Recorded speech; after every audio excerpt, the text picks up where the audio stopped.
rivalry in New York State is renewed as RFA marches into D'Alessandro Stadium to take on Proctor. But first, time for tonight's big game. The boys are back in town. Cue Hockey. Cue the music indeed. Hockey has returned. The Utica Comets opening the 2018-19 regular season at the Adirondack Bank Center against the defending Calder Cup champion Toronto Marlies. Less than 1 minute in, Comets on the power play. Who'd I say would score the first goal of the season earlier today? Reed Boucher. Yep. And he does, putting a backdoor pass home top shelf to get the Comets on the board with the first goal of the season. Called it. Great call. To the second, still 1-0 Comets. Marlies on the power play now, and here's a sight that Comets fans don't want to see. Former Comet Jordan Subban putting a blast from the point past Richard Bachman. That ties the game at 1. Just over 14 minutes to play in the second. Marlies break it out. Subban finds Pierre Engvall in full stride with a step on the defender, and he snipes it. Bar down, and the Marlies take a 2-1 lead. After Toronto scores 2 more, it's 4-1. Comets on the forecheck.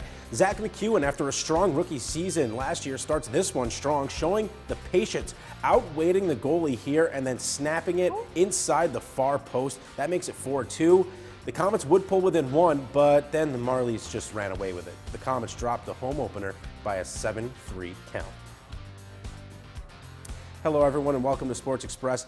Tough loss for the Comets tonight. They were going up against the defending champions, but they're right back at it tomorrow, taking on the Belleville Senators at home. So now let's talk some football. I was just really happy that was the first time I correctly predicted who would score the first goal. So. I did it last year for the opener, for the home opener. So now it's my turn. Your turn. Passing the torch a little bit. That's right. All right, the oldest rivalry in New York State returned to the gridiron as the Proctor Raiders visited the RFA Black Knights in a Utica-Rome matchup that spans back to 1981. To RFA Stadium, the pep band getting things going, hoping to hype up the crowd, though we doubt they'd need much help getting up for this one. Proctor came out to play, up 26-0 in the first. They'd keep going in the second with the ball in the 7. The give is to Jabril Jarrett, who sweeps to his right and runs around the scrum inside the pylon to score 34-0 Proctor. RFA looking for a spark. They get one here as Riley Brody finds Isaiah Gardner, who reels it in with the over-the-shoulder catch. Beautiful connection there, a 33-yard hookup, and RFA is on the board. But Proctor flexing its offensive muscles in the third. It's Isaiah Warmack getting work done. Sweeping out to the left, and with a defender grabbing onto his jersey, hops and rolls into the end zone.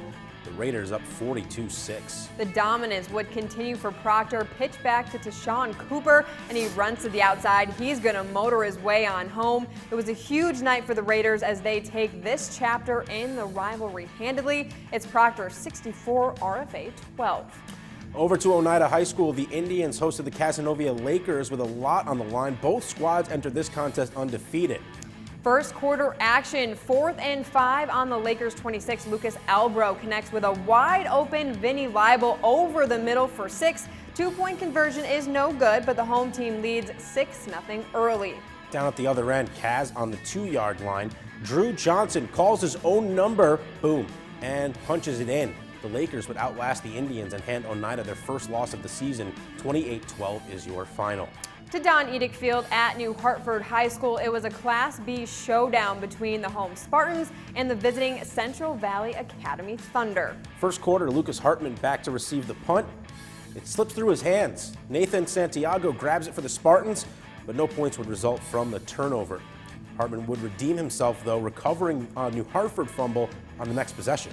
Second frame, Kyle Brewer with a 27-yard field goal attempt for CVA. The 6-foot, 239-pound lineman drills it between the uprights to give the Thunder a 3-0 lead. Still a defensive battle in the second half. Same score, CVA in the red zone. Riley Brewer looking, but gets swallowed up by Trevor Powers. The Thunder would turn it over on downs. 5 minutes remaining in the contest. Brady Hoffman gets the handoff, and he earns every yard of this touchdown, dragging a couple of defenders with him. The Thunder go up 10-0. Blake Hoban would find the end zone for the Spartans to avoid the shutout, but the Thunder will win this one 10-7 for their second victory of the season. If you know the Cobras field, Bishop Grimes, it's almost surreal to see it lit up at night. Bishop Grimes bringing in the generators for the Lights hosting Oriskany tonight. I've always wanted to say this, so the field is lit and so was the scoreboard. Joe White plows his way in for the score, and the Cobras, the defending 8-player sectional champ, puts up 76 points. Now the Redskins put up 28 of their own, but clearly not enough. That's a tough loss. When you score 28 and don't win, that's tough. Yeah, it is. That's a tough one. Well, that'll do it for the first frame here on Sports Express. Seemed like it flew on by as a bug flies past me. Plenty more still on the way. Next up, we'll introduce you to our latest athlete of the week as a dual threat quarterback. He's led his team to their first 5-0 start in decades. But first, let's check out other scores from around the area in our Sports Express Scoremaster.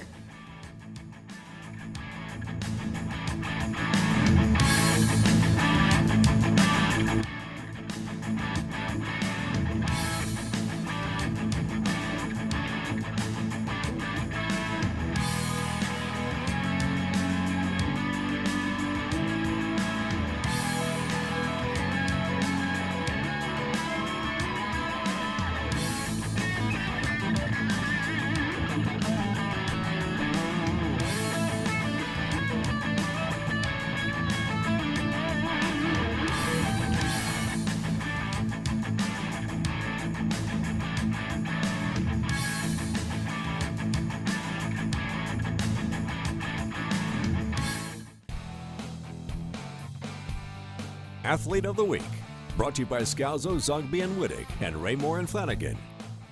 Welcome back to Sports Express. It's time now to unveil our latest athlete of the week. This dual threat quarterback can hurt you in the air and on the ground, and he's got some nice flow with the hair. He does. Let's meet him now. Nick Herringshaw of the Holland Patton football team has been instrumental in leading the Golden Knights to their first 5-0 start since 1990. Herringshaw had his best performance of the season last week against Mount Markham. He threw for 3 touchdown passes and ran for 2 more scores as the Knights defeated the Mustangs 43-12 to remain undefeated. Nick is also ranked 7th in Section 3 in passing TDs for the season. Herringshaw says being a dual threat quarterback is a big key not only for his success, but it opens up the field for his teammates. I just like being an all-around quarterback. I mean, scrambling, and it helps out the pass game a lot because that's going to make defenses worry about me running the ball when I roll out, and so they have to worry about me throwing and running the ball. I just believe my coaches, believe what they're telling me to do, and I believe my teammates. So everything they're doing around me, I believe they're going to do their job so I can do my job and help the team out. Well, Nick's one of our captains, so the kids do look up to him. You know, we started back in January, off-season workouts, and he's been a leader pretty much, you know, throughout the year, from the beginning of the year, from January till now. So he's just a great kid, and his leadership roles really take part, you know, for the kids to look up to. Well, Nick being a dual threat quarterback is dangerous for any team to play, you know, when they're trying to oppose the opposing defense. He can run, he can throw, so it's a great asset for our team because if the running game's not working, we just go to the pass game. If you know of a high school athlete who deserves to be Athlete of the Week, here's our contact info as always. Call, email, get us on social media. Everyone, join the party. Coach, athletic director, parent, teammate, grandparent, uncle, aunt, cousin. I don't know. Like I think you've hit them all. Cousin twice removed. I don't know. Just send us who you would like to be nominated and why. Give us some stats and a story, and we'll give you a shot. All featured athletes will receive a plaque courtesy of CNY Awards and Apparel. That'll do it for the second period on Sports Express, but we've got something coming up. I'm not really sure. Yeah, it might be a good game. It might be. I think it's between the Yankees and the Red Sox. They renew their rivalry in the playoffs at Fenway in Game 1 of the ALDS.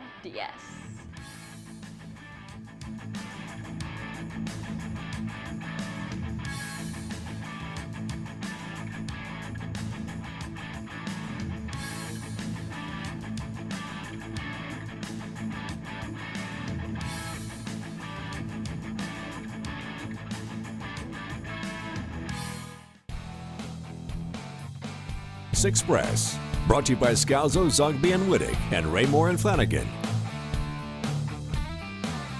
Welcome back aboard the Express. We have something going on tonight. The rivalry is renewed for the first time since 2004. The Yankees and Red Sox meet in the postseason. Now, luckily for us, we are both Yankees fans, so we were watching nervously as this game was going on. Nail-biting, to say the least. Game 1 of the ALDS pit the Bombers and the Bo Sox against each other in Beantown. So, here we go. Here we go. Chris Sale on the mound for the Sox tonight. J.A. Happ would start for the Yankees. Top of the first, 2 on and 1 out for J.D. Martinez. Nightmare situation for the Yankees. Perfect scenario for the Red Sox as he ropes one over the Green Monster in a hurry for a 3-run blast. Sox on top 3-0. All Red Sox for the first half of the game. Top 3 runners at the corners with no outs, and Steve Pearce pulls a grounder pass short, scoring Mookie Betts. Boston on top 4-zip. Yankees bats finally start to come alive in the 6th. Luke Voit with 2 on slices a pitch down the first baseline and into the outfield. That puts a run on the board for New York. They now trail 5-1. They're making it interesting. 5-3, bottom of the 9th, no outs for Aaron Judge. All rise, and Judge is going to judge. I like it. An opposite field shot over the wall. The Bombers pull within just 1. Huge home run right there, but only a solo shot. The Yankees are still 1 run down here. Rally You can caps see on. Rally caps on. Craig Kimbrell getting a little nervous potentially. Aaron Judge with his home run trot. Here we go. Kimbrell regains his composure though. Gets the next 2 out. 2-2 count on Luke Voit. Ball game. Deflating. Very deflating. That'll do it for that game. Boston takes game 1 5-4. They lead the ALDS 1-0. Game 2 tomorrow night 8:10 at Fenway. I mean, after being down 5-0, I love that this team really showed resiliency Yeah. and coming back. And like we were saying, that bodes well for them heading into game 2, where It if does. they had gotten beaten 5-0, definitely a different scenario than Yeah. 5-4. Absolutely. Absolutely. All right, let's take a look at what we got coming up tomorrow. Our athlete of the week, Nick Herringshaw and the Holland Patton Golden Knights, will look to stay perfect against another undefeated team, the Notre Dame Jugglers. And the Utica College Pioneers are hosting St. John Fisher in their 2nd annual Believe Bowl. Now the proceeds benefit Believe 271, and that's to help firefighters battling cancer. Kickoff for both of those football games are at 2. Then back on the ice, the Utica Comets are back at it tomorrow night, looking for that first win of the season against the Belleville Senators. And don't forget to check out FanFest. That's going to be taking place from 3 to 6 on the Odd Plaza. Comets going for that first win for sure. They got to get that out under their belt early. Yeah, a lot going on tomorrow, but a lot of fun. Yeah, absolutely. Now, one thing I will say about the Yankees, though, is they didn't get that big hit. They had 2 situations where they had the bases loaded, 1 out or less, and they only got 1 run in. They gotta had do their better. chances. They had their chances. So it was a great comeback, but they could have potentially tied it or taken the lead in multiple situations. Yeah, and also I think pitching, we have the advantage in the bullpen versus Yes. Boston, but the starting pitching, they have the advantage. And you have to take full advantage of what you have. So they got to capitalize on those. Yeah, I think it's going to come down to whose bullpen, or if Boston's bullpen is better than the Yankees starting pitching. Yeah. That's what it's going to come down to. We'll see. 1-0 Boston right now. That's it for us. We'll see you back here next Friday night for another edition of Sports Express.